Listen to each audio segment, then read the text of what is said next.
In this video, I'll show you how to crumb coat a layer cake. Now, what is a crumb coat? A crumb coat is a very thin layer of frosting that completely covers the cake and seals in all of the moisture and also, very importantly, all of the crumbs, so that as you're spreading the cake, any crumbs that come off will get stuck in this crumb coat of frosting, and then after setting that, they won't get into the final layer of frosting, so there will be no visible crumbs on your frosted cake. I'll put a link up in the top of the screen for the video of the first part of this tutorial on how to assemble a layer cake. A very, very important step before crumb coating your cake is to chill it. I put this cake into the fridge for 30 minutes so it's nice and firm, and that means the layers won't slip and slide all over the place as I'm frosting the cake, which is really important for a layer cake. Let's look at what happens if you don't chill the cake and start to frost it as soon as you've assembled it.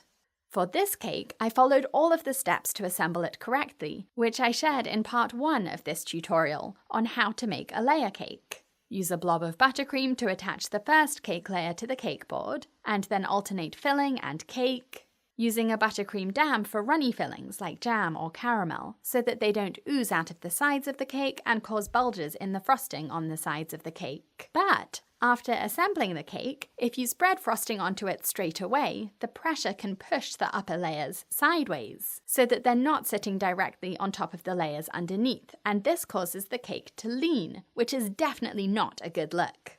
This happens because the filling is still soft and slippery, so even light pressure, as you spread buttercream around the sides or on top of the cake, can push the cake layers away from your spatula.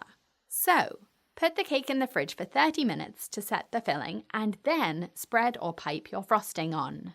I like to start with the top of the cake, and if I'm piping it, I'll also pipe around the very bottom of the cake, since that's the trickiest part to spread it on, I think.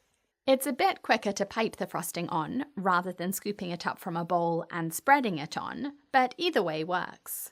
On the top of the cake, spread the frosting all the way over the edges of the cake to completely cover it, and then hold your offset spatula at a 45-degree angle as you spin the cake, and that will flatten the top. Then spread frosting from side to side all the way around the cake. I'm using my 4-minute buttercream for this cake, and the recipe link is in the top of the screen and in the video description. It's delicious as a filling or frosting or both, and it's easy to get really smooth as frosting. And it's also stable enough for piping and other decorations on your cakes.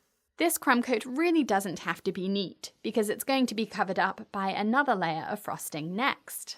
The entire purpose of the crumb coat is to trap any crumbs that come off the cake, so the main thing to focus on is to spread it over the entire cake, so that there's no naked cake exposed. Notice that this cake doesn't have the neatest shape to begin with, but the crumb coat and final coat of frosting will fill in any imperfections. And by the end, the shape of the cake looks perfect, so don't worry if your cake doesn't look perfect to begin with. Notice that to scoop up more frosting from my mixing bowl, I'm using a clean spatula to transfer it, instead of dipping my offset spatula into the bowl, because there are crumbs on my offset spatula from the crumb coat, and I don't want to get those crumbs into the rest of my frosting, that I'm eventually going to use for my final coat of frosting.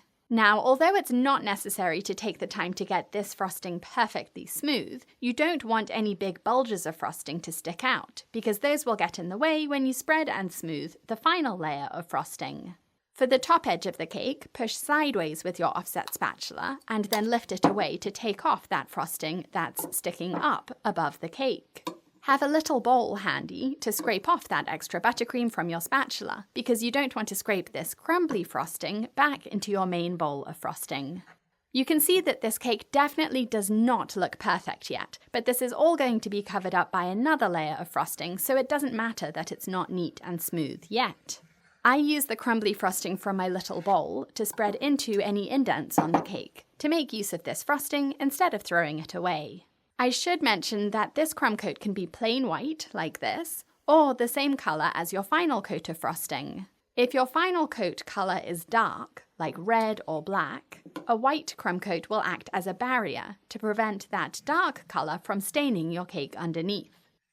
And that's it. A crumb coat is so simple, but it's such an important step in the frosting process to prevent any crumbs getting into your final layer of frosting.